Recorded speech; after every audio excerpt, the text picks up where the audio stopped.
What if you heard that sugar, something we eat every day, was largely responsible for the worldwide explosion in obesity and some of the most chronic diseases of our time? And what if you heard that sugar is addictive, and yet it's added to way more food products than you ever imagined? Would you think that was just alarmist bollocks?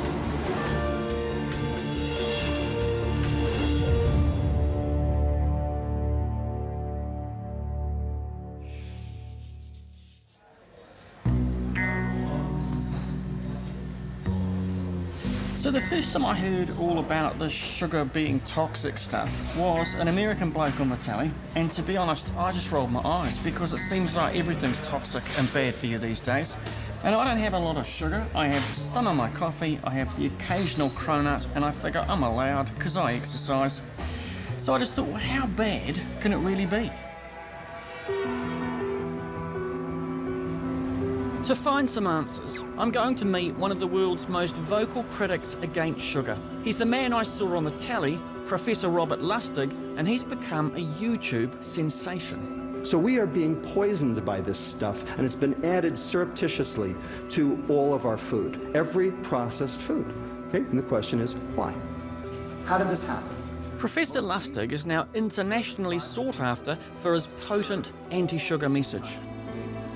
Three things that sugar does that these other foodstuffs don't. Liver fat, cell aging, interfering with your brain's functioning to regulate how much to eat. That makes it toxic.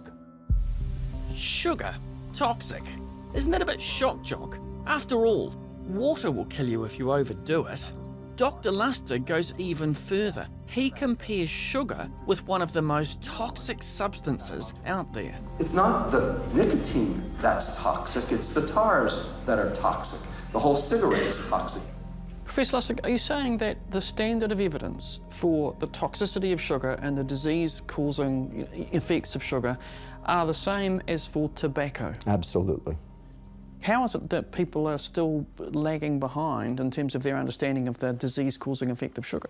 Nigel, why do you think I'm sitting down talking to you? Because your viewers need to understand that what they've been told, what they've been sold for the last 40 years is a bill of goods that has been designed specifically to make money for the food industry and to hurt them.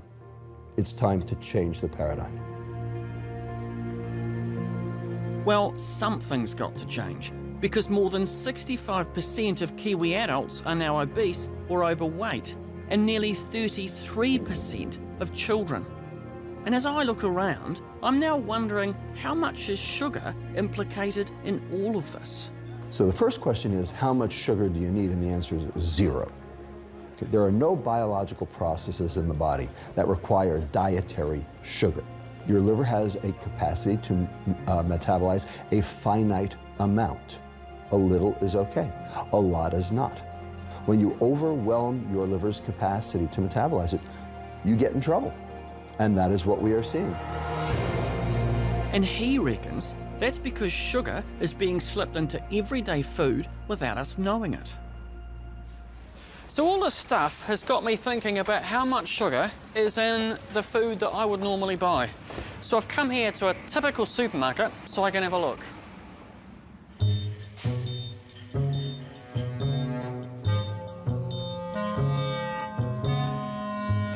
Right, so spreads. Now, some of the stuff is obvious. You know, your chocolatey, nutty spread, you think that tastes nice. That's bound to have heaps of sugar, and it does. 2 teaspoons of sugar per serving. But you wouldn't expect, I wouldn't expect, say, Marmite. I wouldn't expect to have, to be honest, any sugar in it. But, in fact, it has 11.2 grams times 2.5, 28 grams of sugar in one of these little bottles, which is 7 teaspoons of sugar. I would not have expected 7 teaspoons of sugar in a thing of Marmite. So you couldn't get more Kiwi than this. Tomato sauce. Oh my God. Per serving, right, so per squirt of tomato sauce, it's just over a teaspoon of sugar. So every on the plate, over a teaspoon of sugar.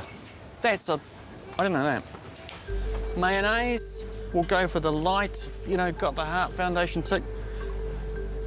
Okay, for every of mayonnaise that you put on your whatever, that's 1.5 teaspoons of sugar. Quite like tuna. Almost a teaspoon of sugar per serving. Down here, one of the old family favourites, baked beans. That has... good God. Per serving, there's almost 4 teaspoons of sugar. I expect loads of added sugar in fizzy drinks, but it's come as a surprise to find out fruit juice is packed with it as well. Sugar occurs naturally in fruit, which is good, but when it's juiced, you get seriously concentrated sugars. It seems there's no escaping the stuff. What's becoming really clear to me as I'm wandering around and looking at the stuff, all the stuff that I would normally buy, it's not so much that sugar's hidden, but it's kind of hidden in plain sight because it's in almost everything. Without knowing it, I've actually ended up eating quite a lot of sugar without really even thinking about it. Which has got me wondering, why is sugar in just about everything and who decides how much? So I've come along to talk to a food technologist who does that stuff for a living. Here, they develop food products for food companies. You know, it could be a muesli bar, it could be a dressing, it could be a meal. Like, I think, why is sugar in everything? I get why it's in ice creams and cakes. It's cheap, so often it's used to rebalance the cost of a product. For example, a dressing, and it was an oil-based dressing, and you'd take some of the oil out, because that's an expensive ingredient, and bump up the sugar. So we're looking for the cheaper products, and to make the cheaper products, you've got to put in more sugar to reach that cheap price. The marketers have a view that the consumers won't go beyond a certain price point. How do you decide how much sugar to put in? Well, I guess it's a lot of trial and error. So you taste the product to make sure that everything tastes just right. The product would then be taken to a panel. Are they qualified tasters? I mean, who are the people on this panel? Well, smaller companies, it'll generally be like the marketing manager and maybe even the office staff. A larger company might be able to afford to run sensory panels to get feedback from their actual consumers. What constantly amazes me about the modern world is that marketers, who seem to have a profession built on fluff and wonder, make these really important decisions. Like, of course you would take it to a marketer to see whether the food tastes good rather than someone who's actually a profession, I don't know, but you know what I mean? It's like... Well, the marketers are meant to know what the consumers want, so if they've done their job properly, they've done the research. But is it really about consumer demand, or is it about profits? The food industry has been upping and upping the dose over the past century, and in particular in the past 30 years, and they found that when they did that, we bought more. So this is their juggernaut, this is how they're making money, and they don't want to stop. And they won't stop until they are remanded to stop. The question is, who's going to remand them? That's a question for debate.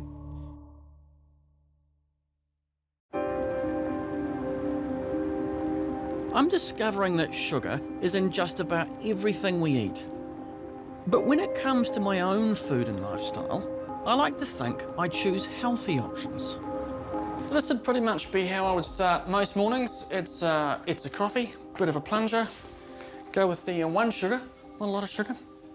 Low-fat milk, because that's what I've always thought you're supposed to have. That's followed with muesli. Nice fibre and oats and all that sort of stuff in it. And I kind of feel like I'm doing all of the right things. So, yeah, I feel like I can eat breakfast with a fairly clear conscience, really.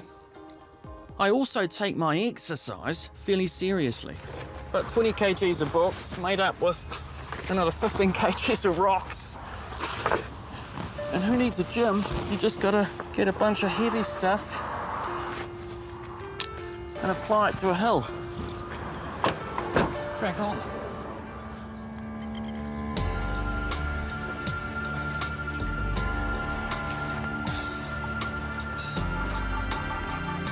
I know this probably seems quite mad to most people, but I've always subscribed to that pretty well accepted theory that it's calories in, calories out. and I like sweet stuff, so if I do this, then I can have my treats. Always cheap. Let me just walk you through the nutritional goodness that is my normal Friday night. First off, we have the Grand Angus Diet Coke, so that's good. This is one of, I think, the crowning achievements of human civilization. It's the crunchy McFlurry. Ooh, look at that. Yeah, I know, but it's only on Friday nights. The rest of the time, I think I'm pretty careful about sugar. But what about us as a nation? I was staggered to find out that the average Kiwi adult now consumes up to a massive 50 kilograms of sugar a year, depending on which study you read. That's around 32 teaspoons of sugar a day, way beyond the World Health Organization recommendations of up to 9 teaspoons for men, 6 for women, and 4 for kids. And the sugar in our diet isn't just about added or free sugars, but also comes complements of refined carbohydrates, which are quickly converted to blood sugar. Stuff like bread and muffins and cake. Could I have one of those lovely cronuts, please, with the almond shavings on top? All that stuff that's cheap and tastes really good. Maybe too good. Angela is your professional, young, life-on-the-run Aucklander. She shops, doesn't exercise, and she is a sugar fiend. Sunday morning and I'm just having a bit of a snack. Carbs and sugar is essentially my entire diet. So, because I'm not very domesticated, I chose the working life. Yeah. I usually have takeaways 3 times a day. So 3 times a day you would have takeaways? Yeah. What are you eating? A burrito, but there's not enough sour cream. Where can I go that I don't have to cook, that I don't have to do dishes, that doesn't cost me that much? KFC, Burger King, McDonald's. I don't know, it's sort of normal for me. Why mini jar? So I eat pretty consistently throughout the day. I'll keep lollies by my desk. And I'm going to show you my stash that I keep next to my bed, and it's literally within arm's length. And it's actually not that much. It's a lot less than what I usually have. Now, at the risk of sounding like the crazy girl on the street that comes up and accosts you about your sugar use, do you ever think of yourself as perhaps being a bit of a sugar addict? I want to say no, but I think it's pretty obvious. Yeah, definitely. I don't know, I think I don't drink, I've never been drunk, I don't smoke, I've never done drugs or anything like that. And I think I'm allowed to have one thing that I'm kind of hopelessly addicted to, I guess. Yeah, and sugar's it for me. She looks slim and healthy, but I'm seriously worried about Angela, so I'm going to send her to a registered nutritionist. I'm really nervous. I think it's like going in to get a growling from your parents before you get the growling. I have never seen a diet that bad in an adult before. So nervous, I'm sorry. For so long. I'm actually like freaking my nails. Okay, that's not good. People in your circumstances tend to feel like they're bulletproof. Yeah. Yeah, and you don't think about diet and the effects that it might have in 20 years or 25 years' time. If you keep going down this track in terms of your diet, you're only really inviting those chronic illnesses that you keep hearing about. Yeah, I don't know how I feel about that. Yeah. A serious reality check. Because if Angela keeps this diet up, she could well join the estimated 250,000 Kiwis who are currently diabetic. Here at Middlemore Hospital in South Auckland, they're dealing with the fallout. 580 people are now hooked up to have their blood cleaned and purified by dialysis machines. And the rate of admission is going up by 10% a year, which roughly matches the national statistics. I'm meeting the clinical head of diabetes, Dr. Brandon Orr-Walker. Brendan, this looks expensive. Yeah, no, dialysis is a very, very expensive business. The machines, the very high requirements of staff. It's somewhere in the order of $50,000 to $100,000 per year per person. year. And that's the dialysis costs. Many of these patients, because of their kidney disease, for those that have got diabetes and other problems, have additional costs to do with the poor blood flow to their feet, problems with their heart, vision and so forth. And so there'll be other direct health costs. But even above that, there is the cost that many of these people are people who could be working, who are now having to interrupt their lives to be stuck on a machine. So it has indirect costs which are far, far greater. It's a huge burden on the health system. So, like, fundamentally right now, there may well be millions of dollars of health costs just in this room. Absolutely. Just now. Absolutely. Useful. Māori and Pacifica are most prone to this disease. It's affecting young and old and is largely obesity related. What's your view about the connection between sugar and obesity and diabetes and all these health problems? Oh, there's a very clear link between sugar consumption and carbohydrate consumption and diabetes at a population level. Early intervention could have made the difference, but instead, Middlemore is landed with the high cost of intensive care after the fact. As a clinician, as someone who works with this stuff, how should we, as the general public, think about sugar in our diet? The simplest of those really is to reduce sugary intake, and the simplest to identify that adds no other nutritional value would be to reduce the consumption of sugary beverages. Are you having much pain in your foot from the operation? No. No? So Nigel, Mr. Chan's a patient similar to those we often see in hospital who's got a lot of complications from his diabetes.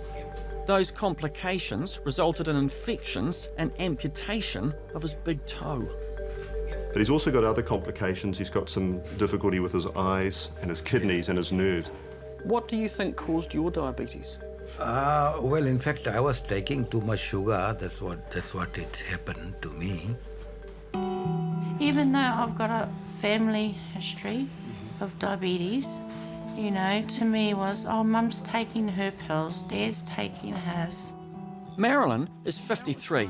She's had diabetes for 20 years and has a long list of related complications. My retinal have come away from the walls. I've got cataracts forming in both eyes. Yeah, I've had a stent put in. In your It heart? was last year, yeah. Coronaries? How often are you having dialysis and how much time does it take? 3 days a week I come, and I'm on 4 hours. 4 hours for each of time. those times that I come. What things now, you know, if you had your time again, would have made a difference for you, do you think? My diet, eating all these sugary things that I shouldn't have been. What sort of things were they thinking about just in any day? I was eating a dozen apple donuts, Truly? and eating chocolates and lollies and, you know, heaps of sugar in my cup of tea and How many fizzies. teaspoons? Teaspoons of sugar, I'd have about 4. Marilyn, people talk about that you can get addicted to sugar, that you kind of have to have it. Did it feel like that for you when you were having lots of sugar? I had to have my lollies, you know, the really sweet, like a packet of jelly beans. That amount of sugar is a lot. I had to have it. For me, this is what happened to me with my love of sugar. I love sugar too, but all of this is starting to give me a few nagging doubts. What about my blood sugar levels? So I'm going to have my blood tested for good measure.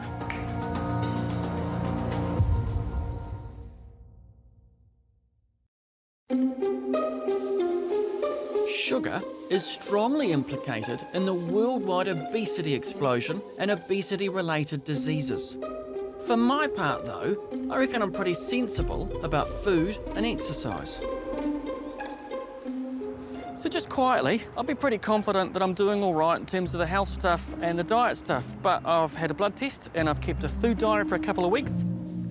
And I've come for an appointment with Dr. Mickey Willardin, the registered nutritionist, to see how I'm doing. Well, I've got your results, Nigel. Right. Yeah. I don't think you're going to like what I've got to say. Oh dear. Actually. Really? Yeah. I mean, it's not drastically terrible deathbed stuff. That's good. Yeah, but actually, it's not something to be taken too lightly.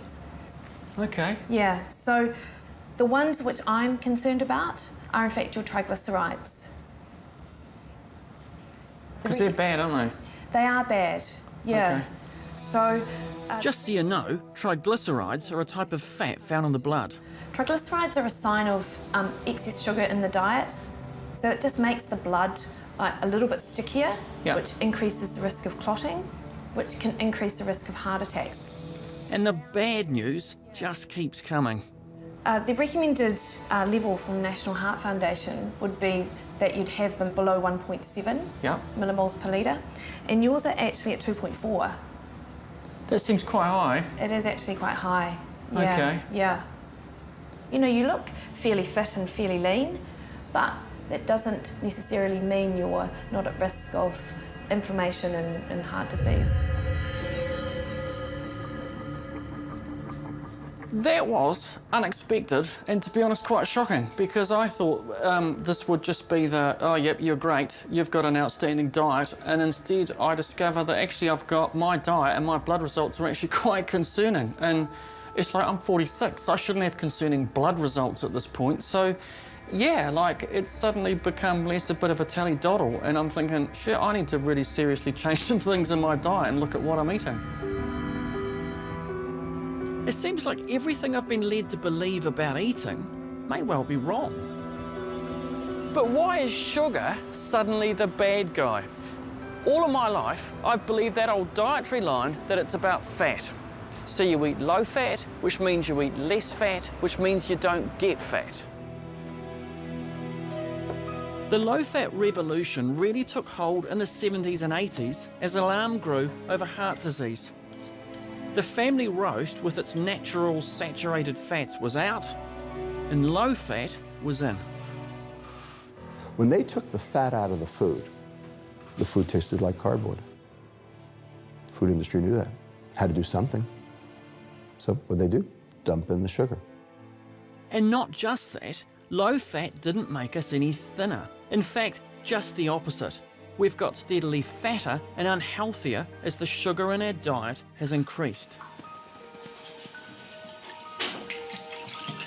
So that's it. High sugar's out for me. Refined carbohydrates are getting the heave as well. At Nelson Hospital, they directly implicate the white stuff with another incredibly serious health risk.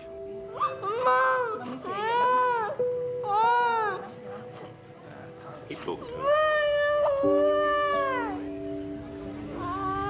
Take good care of her. This time, it's the impact soft drinks and juices are having on children's dental health. I'm in the theatre with Dr. Rob Beaglehole and his team. What size problem are we dealing with here? In terms of the number of children having their teeth extracted each year, it's a huge number. Last year, 34,000 children aged under 14 had one or multiple teeth extracted for dental reasons. And we also know that this number has been increasing year after year. So Rob, because even to a muppet like me, that looks like this thing's gone wrong there. Well, that's right, Nigel. What I can see here is that all of these front teeth here have holes or dental decay. Yeah. That these shadows here decay. What we can also see is the permanent teeth up here. Mm-hmm. So unfortunately, this tooth here, which has decay into the nerve and is black in the mouth, is going to need to be extracted. It's worse than I imagined and totally preventable. That tooth's coming out. We heard from the parents that they admitted that they had a diet high in sugary drinks, and we know that sugary drinks is the #1 source of sugar in the New Zealand diet for children. The mother was talking about Coca-Cola in her baby bottle. Think about people going up at a nanny state, but sometimes you actually need a nanny. So this general anaesthetic is costing approximately $5,000 for taxpayers. Yeah. I guess the thing that really struck me is standing watching this, the room was full of anaesthetists, there were dentists, there were house surgeons, there were theatre nurses, there was all the kit that was in there was 3 hours worth of theatre time, and I just kept thinking, like, none of this needed to be. In the end, this little girl had 6 teeth extracted under general anaesthetic, which is a potentially dangerous procedure at the best of times. What implications does it have if you lose 6 teeth? Well, she's going to have eating problems, she's going to have aesthetic problems, socialising problems, and also, unfortunately, she's going to have major orthodontic issues, which is going to involve complex orthodontic treatment later down to try and move the teeth around. And as I soon learned, she was just one of several treated by Rob and his team today. How old is this child again? She's just turned 2. Just turned 2. On these front 4 teeth, there's actually no tooth surface left. All we can see is roots. So this child has been in a lot of pain. So this is literally, the soft drink has dissolved the tooth to the gum line. To such an extent, and it may have only taken about 6 months for this to happen. But we can see that the nerve is actually bleeding. I haven't even started yet.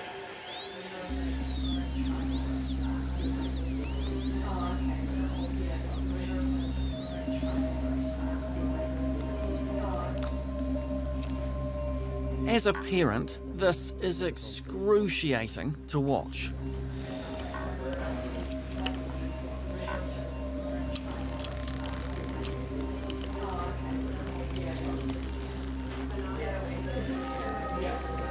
Look at that infection. What really smacks you in the face about all of that is that you've got a whole operating theatre full of really qualified people. That's about 5 grand's worth of theatre time, let alone the fact we could be doing other stuff with it, to pull teeth out of 2-year-olds and 3-year-olds because they're drinking too many sugary soft drinks. It's utterly preventable and it's utterly wrong. So just how much sugar goes into the soft drinks that are rotting our kids' teeth? So the likes of this one here, right, your pretty standard 1.5 litres. Divided by 4, we get 40 teaspoons. 40 teaspoons of sugar. Out of the 33,000 items that are sold in an average supermarket, that is the #1 selling item. This is green. That must be good. Surely it's green. This one's worse. It's got 12.6 grams. We get 47 teaspoons of sugar. So this has the better part of 50, if we're going to round it up. Almost 50 teaspoons. 47 teaspoons of sugar. And this is your standard kid's birthday party fare? Exactly. And if we have a look at this product here, this serving size is 1 and it has 600 mils. We get 16 teaspoons of sugar. And if a kid has it? Then they're having 5 days worth of sugar. So this is in one hit. 5 days worth of sugar in a bottle? Exactly. Good God. I'm genuinely surprised by this. I had no idea. So now, I want to find out what the food industry has to say.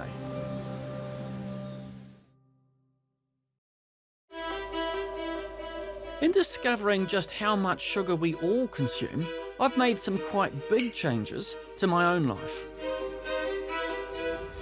I've been following my nutritionist, Mickey Willardon's advice, for the last 2 months, and now I've come back to see whether that advice has had any impact on my previously dangerously high triglyceride levels. All right, Mickey, so a couple of months in, what did the blood show? Well, Nige, you've got some really good results from it. So your triglycerides, last time that we spoke, they were up at about 2.4, and they've dropped down to 1.5, which is great. That's good. Really good. Because those previously high fat levels in my blood could lead to strokes and heart attacks. And there's more good news. I lost about 3.5 kg in about 10 days. And it's all here. Like I've gone in a belt size. Don't waste time. Big implications for me, and there are potentially big implications for the world economy as well. Credit Suisse, one of the world's leading banks, has also weighed into this debate, directly linking the consumption of excess sugar with the worldwide increase in type 2 diabetes, obesity, and a thing called metabolic syndrome. Metabolic syndrome includes high blood pressure, high blood sugar, excess cholesterol, and body fat, all of which increase your risk of heart disease, stroke, and diabetes, and brought on in large part, Credit Suisse claims, by too much sugar. They surveyed GPs in Europe, Asia, and the US and 90% of them believed that that was the case. Food industry doesn't want to hear this. This is anathema to them. So what do you think they're going to say? Shonky science, lousy, poorly done. Who's this American? We don't believe it. We're going to keep doing what we're doing.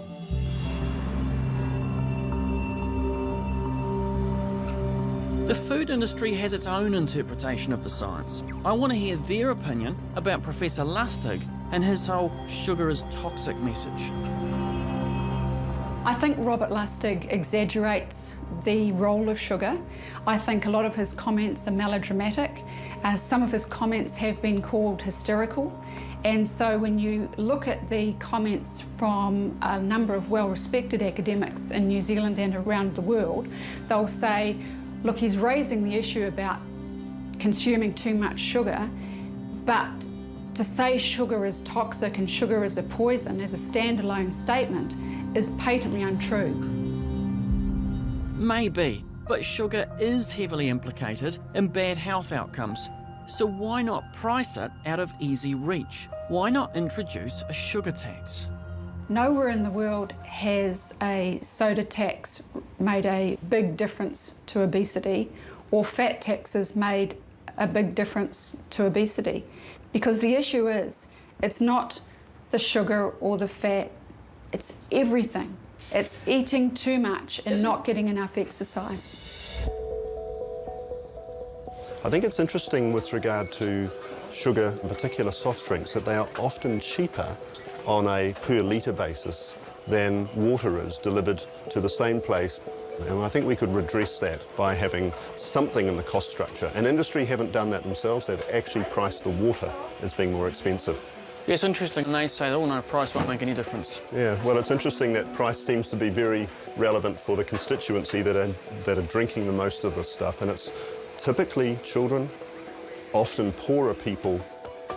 The food industry argues that a sugar tax would only bump up the price of food and hurt those who can least afford it.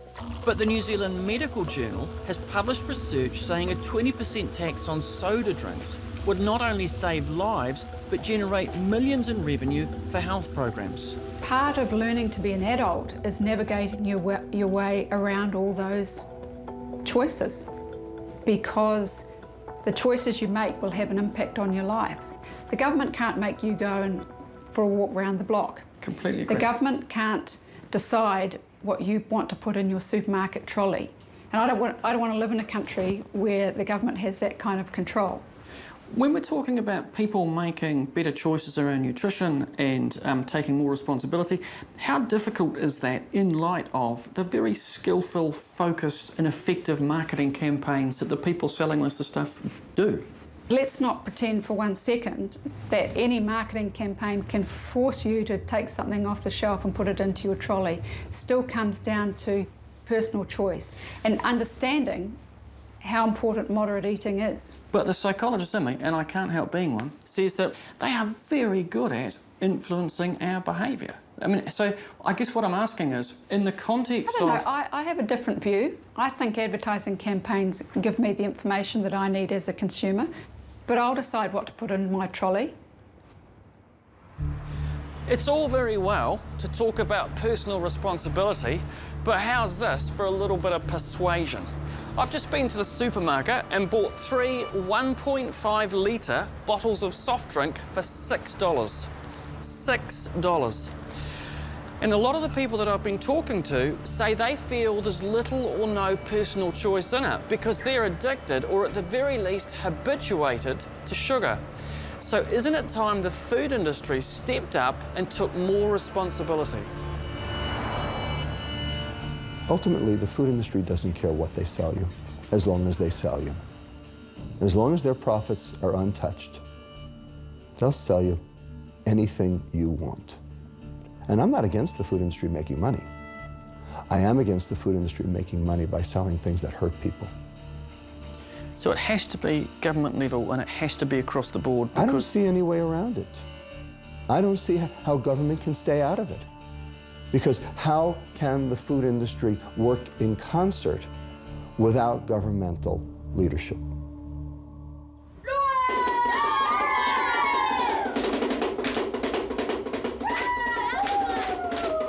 But while the opposing sides dig in, at Yandara School in South Auckland, they're not waiting. They're taking their own action.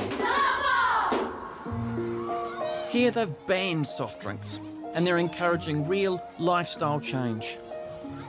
So how entrenched was all that fast food, sugary drink stuff when you first started? Oh, incredibly entrenched. It was just the junk food was who we were here. We didn't see any healthy food. We didn't see fruit, we didn't see bread, we didn't see water. So we would see the takeaways coming in for lunch, we would see the takeaways coming for breakfast. That was who we were at that time.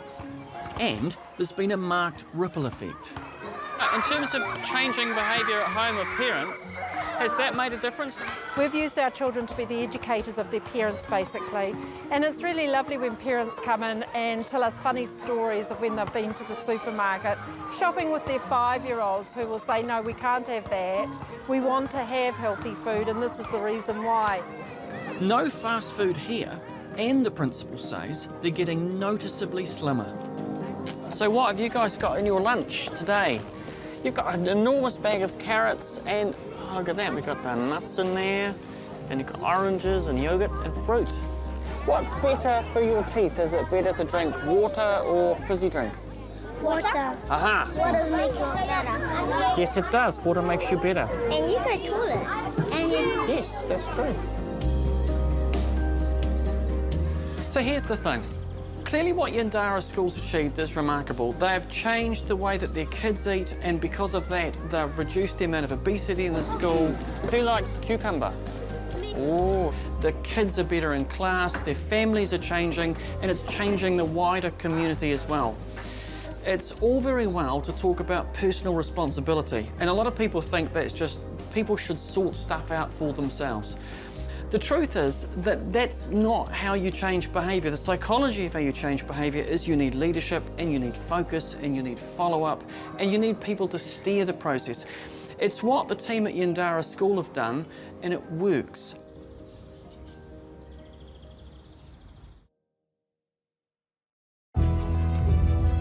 Sugar is utterly entrenched in our way of life. Now, so is diabetes. It's one of the greatest health crises we currently face. Every day, it's estimated another 50 Kiwis are becoming diabetic. Every country on the planet has seen an uptick in obesity.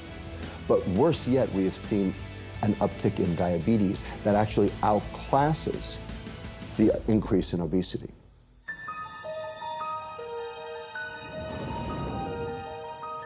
Can we turn that round by cutting back on sugar? In Paraparaumu, just outside Wellington, Marianne is living proof that we can. It smells nice. It's a good pace. My mother and her sisters have all been diagnosed with late-stage diabetes, and Mum ended up having a kidney transplant, and she was on dialysis before that.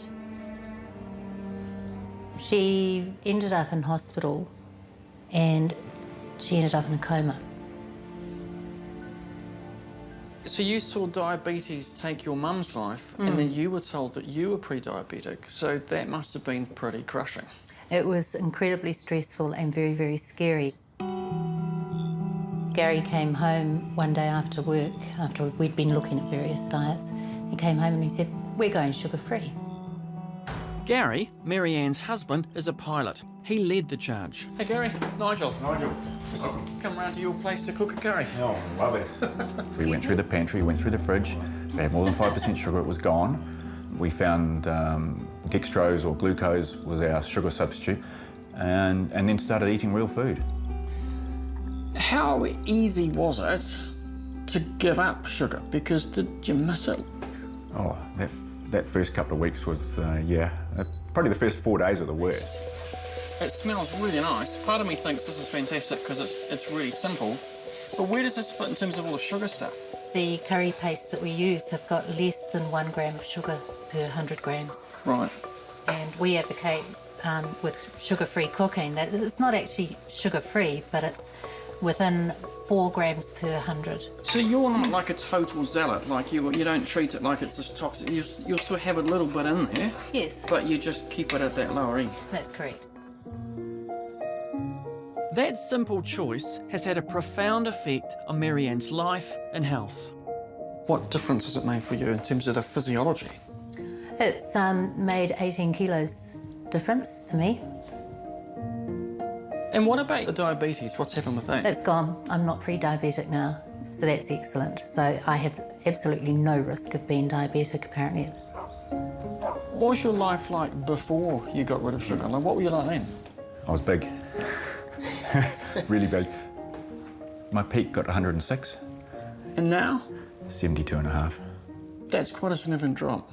Yeah, it's 25% of my body weight. It does make me angry because I shouldn't have got pre-diabetic. My mother shouldn't probably have died of diabetes. And it makes me mad they could have avoided it if we didn't have sugar in our lives. There seems to be this really lovely looking...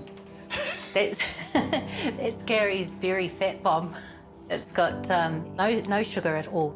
That's really nice. It tastes like it should be really evil. So you don't actually have to become this sort of soulless, joyless, nice stuff-less life. You can all still have really nice things. Mm-hmm. The results speak for themselves. Here are Gary and Marianne enjoying good food and good health in large part by cutting right back on sugar.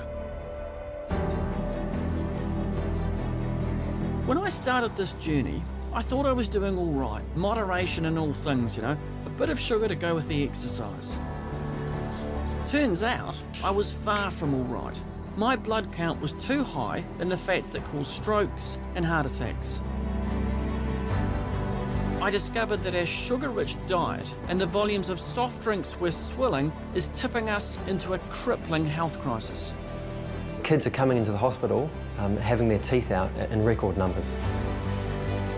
What we do know is that we don't give our 2-year-old kids tobacco to smoke, we don't give our 2-year-old kids alcohol to drink, but we do give our 2-year-old kids soft drinks to drink. Well, it's pretty straightforward. It's to reduce sugary intake, and the simplest to identify that adds no other nutritional value would be to reduce the consumption of sugary beverages. Question is, how much proof do you need before it's time to make a change? We need to turn this around. This is a public health crisis, and there's only one way to do it. Get the sugar out of the food. Well, I cut sugar, and result, my bloods came right and I lost weight. Sugar is now implicated in all sorts of diseases. I've looked at the research and I'm convinced. Sure, big portion sizes, processed foods and a lack of exercise also contribute. But we can't force people to exercise. We can do something about reducing sugar. If we don't, the burden on our healthcare system doesn't bear thinking about.